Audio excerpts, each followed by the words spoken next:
Hi everyone. In today's session, we are going to discuss about stability of colloids. The physical stability of colloids can be achieved by providing electric charge on the surface of a dispersed particle.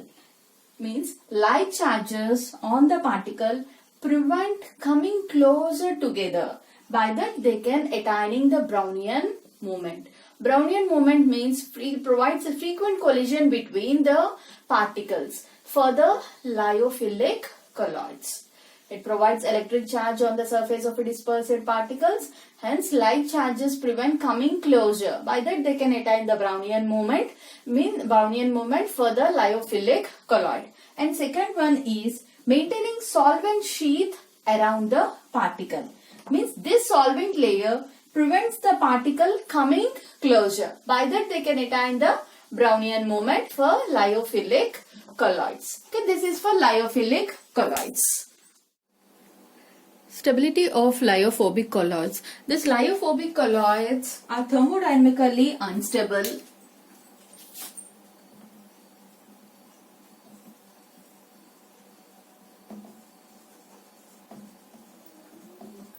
That's why this is explained by DL Vivo theory. In this DL Vivo theory, we are taking a graph like energy on the y-axis and on x-axis interparticular distance. This is a positive energy and downwards is the negative energy. In this, the Brownian motion, we have to achieve these are thermodynamically unstable. By this, we have for lyophobic colloid, we have to achieve the Brownian moment. This Brownian moment means frequent collision between the particles. For that Brownian moment is necessary for stability of colloids. Okay, further there are two types of interactions: attractive forces and repulsive forces. These attractive forces,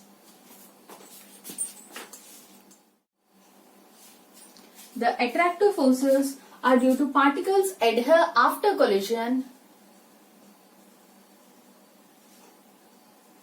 and aggregate. Particles adhere after collision and aggregate. And this repulsive forces, particles rebound after collision and remain individually dispersed.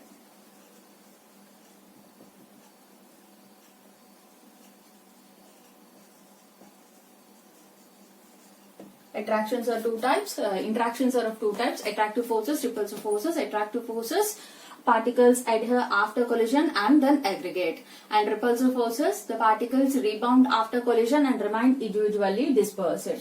And this van der Waals forces depends on, here the van der Waals forces of attractions, VA. Van der Waals forces of attractions represented by VA. This depends on chemical nature,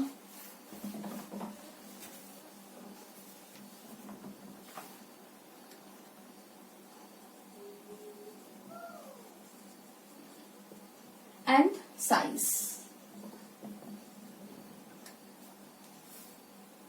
The potential energy of van der Waals forces is represented by VA. Energy, the potential energy is represented by VA. And electrostatic repulsive forces, the electrostatic repulsive forces depends on density, surface charge, thickness, and this will indicate the magnitude of zeta potential. This will indicate the magnitude of zeta potential. The potential energy of repulsive forces is represented by VR. Next, net energy interaction.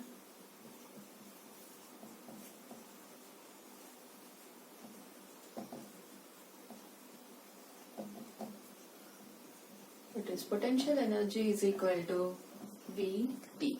Okay, this is the in composite curve VT. In this curve, the primary minimum, here the primary minimum position, in this primary minimum, it is a sign of precipitation. It is a sign of precipitation. In this, particles are very close to each other. Particles are very close to each other.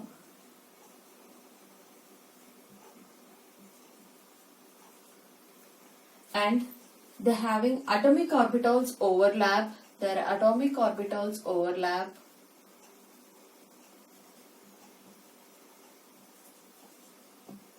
And penetrate each other. They will penetrate each other. By that, there is a rapid rise in potential energy. Therefore, it have strong attractions and leads to precipitation.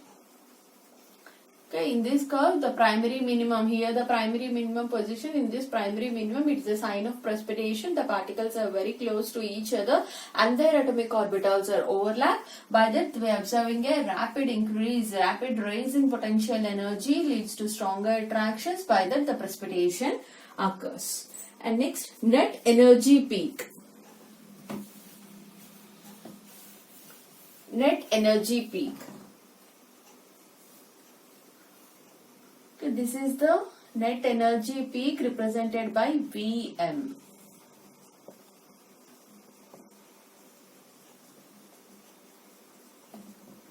Net energy peak.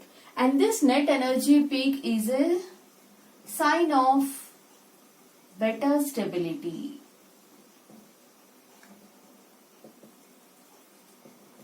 It is a sign of better stability.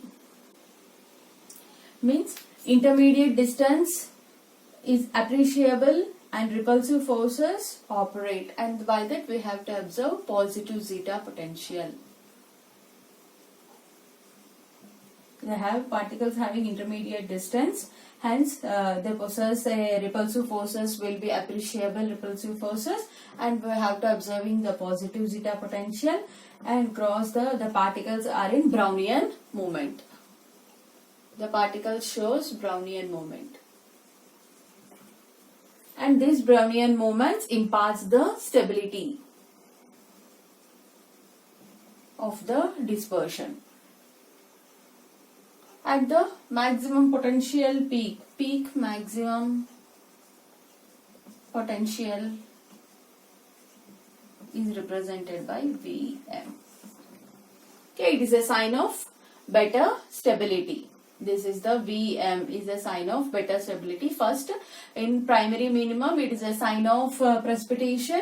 Once it reaches, the particles reaches the above, when positive energy is attained, positive zeta potential is attained, and it shows the peak net energy peak. In this net energy peak, it is a sign of better stability. Here, in this position, the colloidal dispersions having attaining Brownian moment. By that, we are observing the better stability of that lyophobic colloids.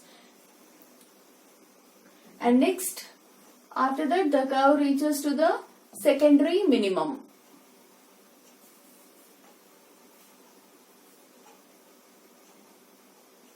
Okay, that is primary minimum.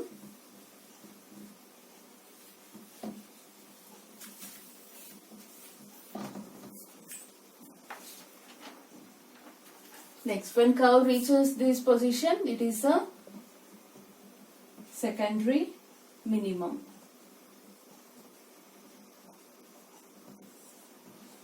In this secondary minimum, it is a sign of aggregation. It is a sign of aggregation. The particles are separated by a long distances, approximately of about 1000 to 2000 angstroms, and the particle experiences attraction forces, and by that they form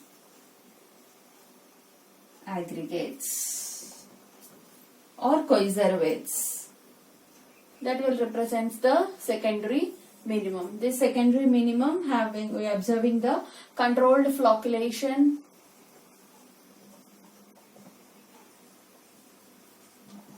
of coarse dispersions.